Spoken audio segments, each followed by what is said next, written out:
Hello again, Andrew Gadsden, the saviour of tea, and I'm here today to talk to you about how to brew tea using a teapot. In the last video I talked about the advantages of using loose leaf tea, and now I want to show you how easy it can be to use loose leaf tea. So in front of me here I've got a couple of different teapots, and I've got some tea and I've got a mug. And these two teapots, the difference between them is that this one has an integral filter inside it. This one does not. Okay, the first thing I'm going to do making the tea is I'm going to warm both of the pots. So I'll just pour some hot water into both of them. You can do this from the tap. And I'll just swill it around a bit and pour it out.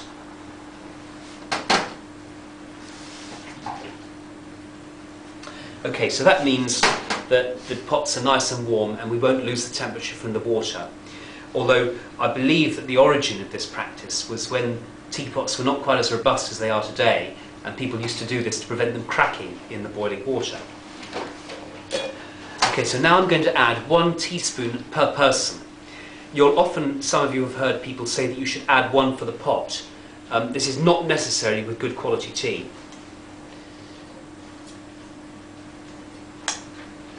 So 3 teaspoons in there.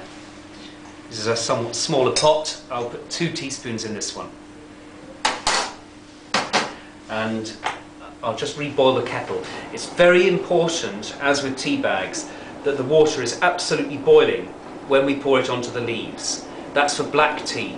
For more delicate teas, such as green tea and white tea, the water can be cooler, but we'll talk about that in other videos.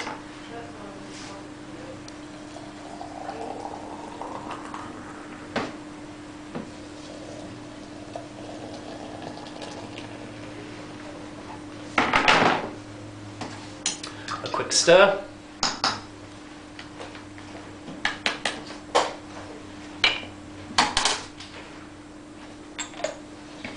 I do recommend that you use a tea cosy.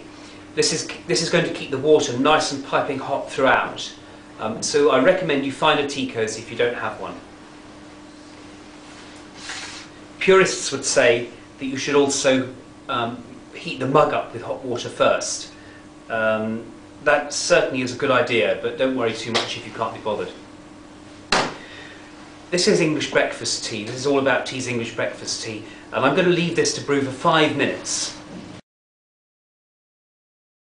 Okay, 5 minutes have now elapsed, and we can pour it out. This, remember, was the teapot with the integral tea strainer. That means I don't need to use a tea strainer for it.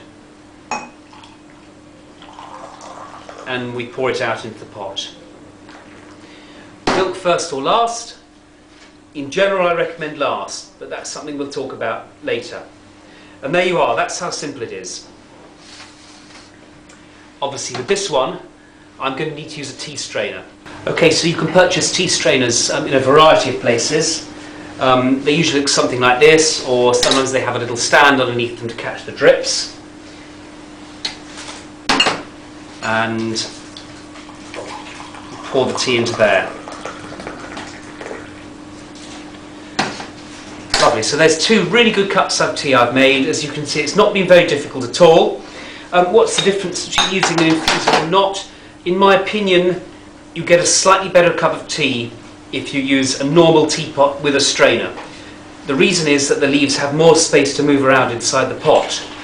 The ultimate example is a tea bag, where of course the leaves are very constrained indeed. But there we are, very simple. Please do give it a go. Thank you.